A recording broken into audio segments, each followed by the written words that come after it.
Welcome to Cheater Confessions. Let's get started with today's story. My name's Gary, and for most of my marriage I thought I had it good. I wasn't naive, just deliberate. I believed in trust, in giving space. I didn't need to check phones or track locations. I thought real love didn't require surveillance. Judith and I had been together for 8 years, married for 5. She was sharp, independent, worked in marketing, always on the move. People liked her. She had this charisma that drew attention, and she knew it. I didn't mind that. I was never the jealous type. Jealousy felt like weakness to me.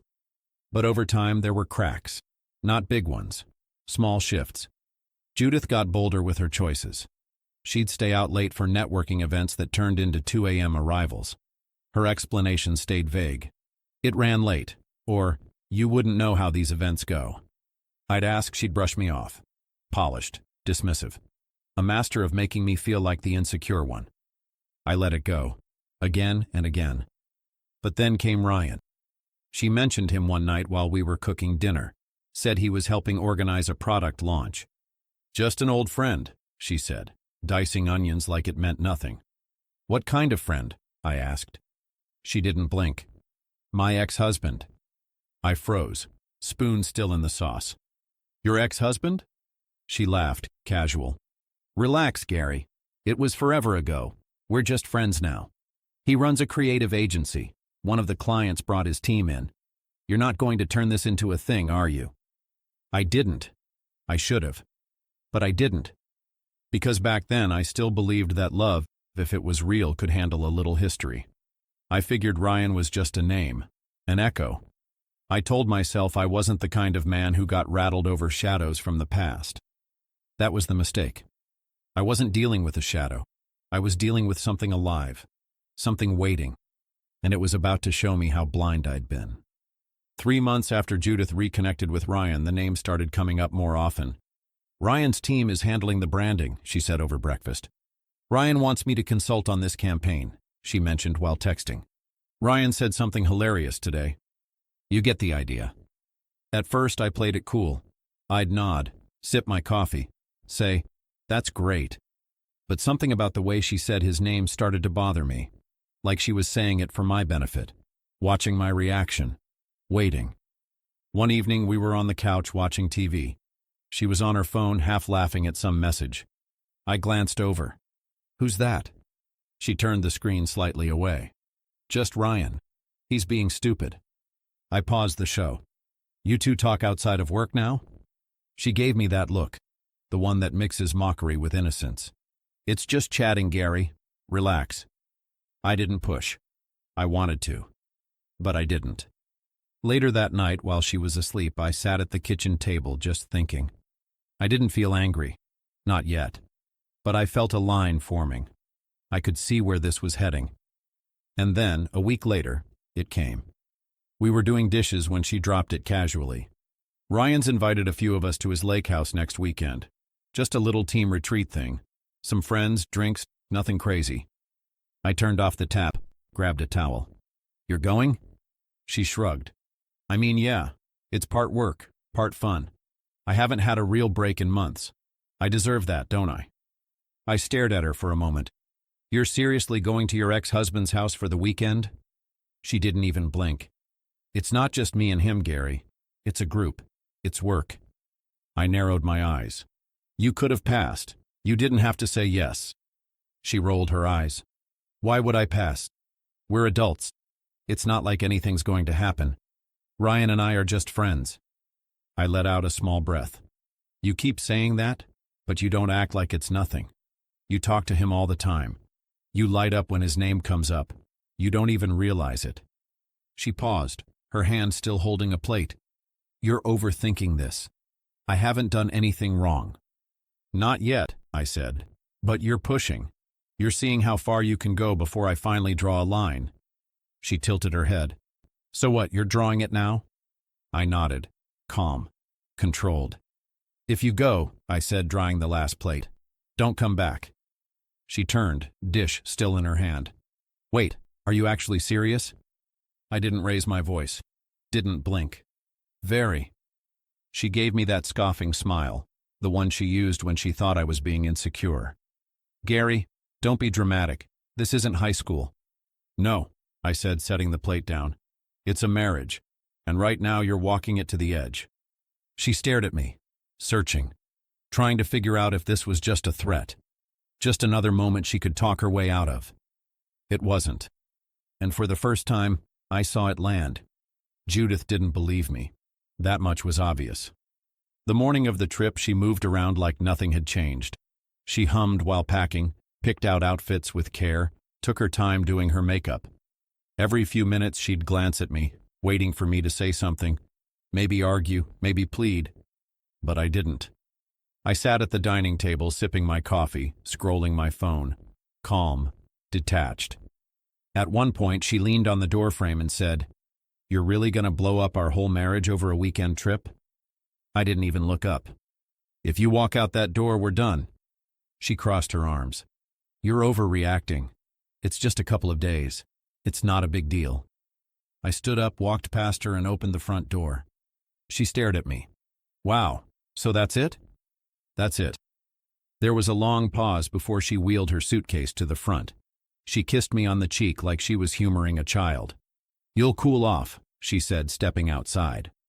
I watched as she tossed her bag into the backseat of a waiting Uber and slid inside. She didn't look back. The moment the car disappeared down the road, I pulled out my phone and called a locksmith. He showed up within the hour. While he worked on the locks, I started packing her things, not angrily, just methodically. Her clothes, shoes, books, makeup, every trace of her, boxed up and set aside. I wasn't leaving any reason for her to come back. I sent the boxes to her sister's place.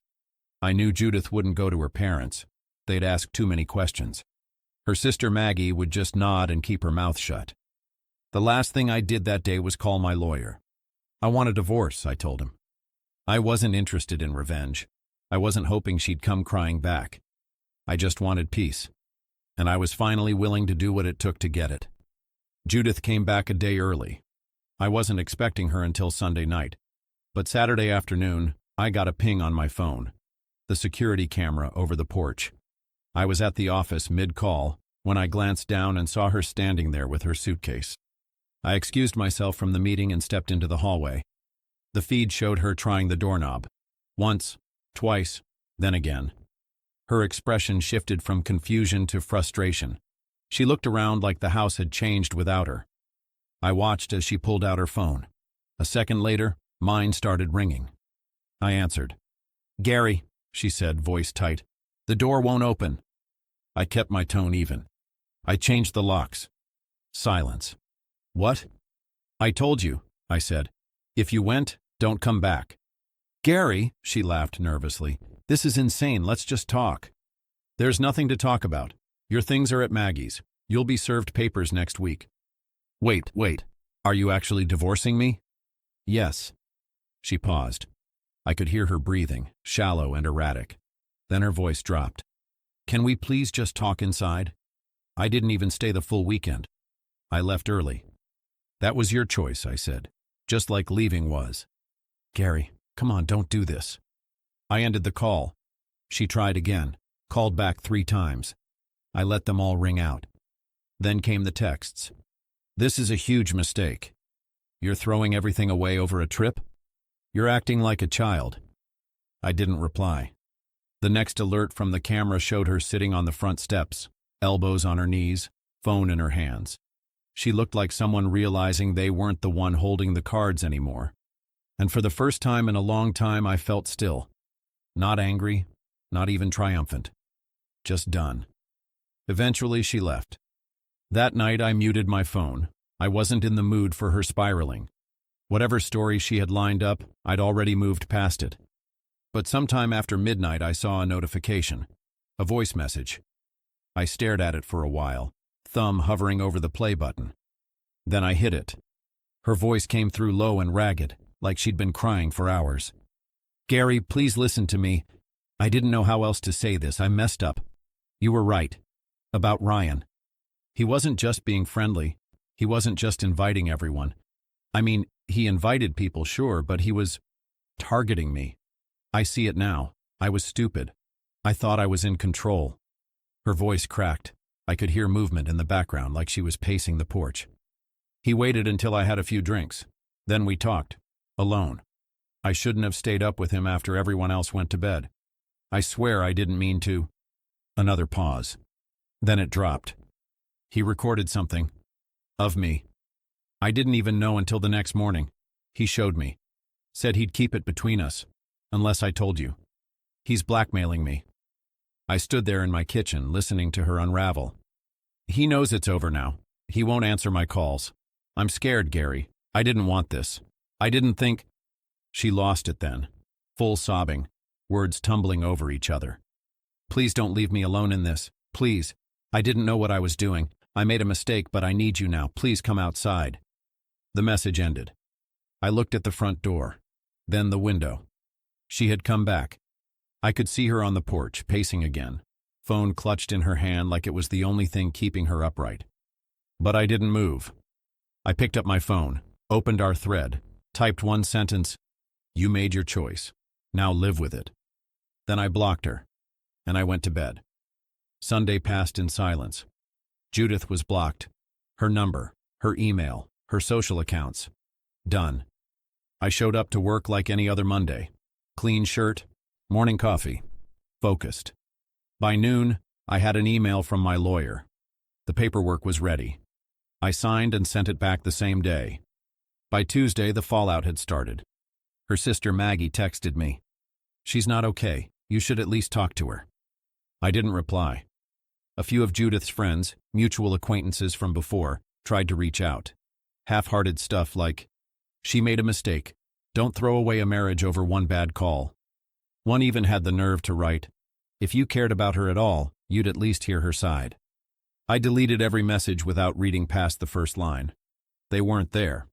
They didn't know what I'd warned her about, what I'd tolerated. They didn't know I was the one cleaning up her mess for years in silence. Judith moved into her parents' place after Maggie told her she couldn't stay long. Her father, strict conservative man, had never liked her being close to Ryan even when they were married. From what I heard, he was furious about what she'd done. She told them I overreacted, that it was just a trip. But her mom called me a few days later. Calm, respectful. Gary, I'm not calling to fix anything, she said. I just want to say, we understand. You didn't deserve this. We're sorry. I thanked her. And that was the end of it. As for Ryan, the moment he realized Judith was talking, that she might go to the police, he disappeared, deleted his socials, left the company, ghosted everyone. She bet everything on a man who vanished the second things got real. And I just kept moving forward. It's been almost a year now. People still ask sometimes. Friends, co-workers, the few who only heard pieces. Whatever happened with you and Judith? I just say, didn't work out, and leave it there. It's not a story I need to retell for myself. I lived it. The papers went through clean. No legal fights, no drawn-out drama. She signed without a word. Maybe she knew it was over before she ever came back to the house. Maybe it hit her the moment she touched that doorknob and the lock didn't turn. There was no grand confrontation, no apology that could fix it. She crossed the line. I told her what that meant, and I followed through. I think that's what got her the most. Not the silence, not even the divorce, but the fact that for once I didn't bend, I didn't argue, I didn't give her the reaction she expected. I just walked away. She tried a few times after. New numbers, burner emails, all the same tune. I didn't mean for it to happen. You were right. Please let me explain. I never replied. I didn't need closure. I wasn't looking for her to suffer. And I sure as hell didn't need some last-minute confession to make sense of it all. Because the moment she walked out that door, knowing exactly what I'd said, knowing what it meant, she gave me everything I needed. People ask if I'd ever take her back. No. Not because I hate her, but because I respect myself now in a way I didn't back then. I gave her room. I gave her patience. I gave her every chance to be better. And she gave it all to Ryan, a man who disappeared the moment things got hard. I didn't get loud. I got smart. And that made all the difference. Thank you for watching.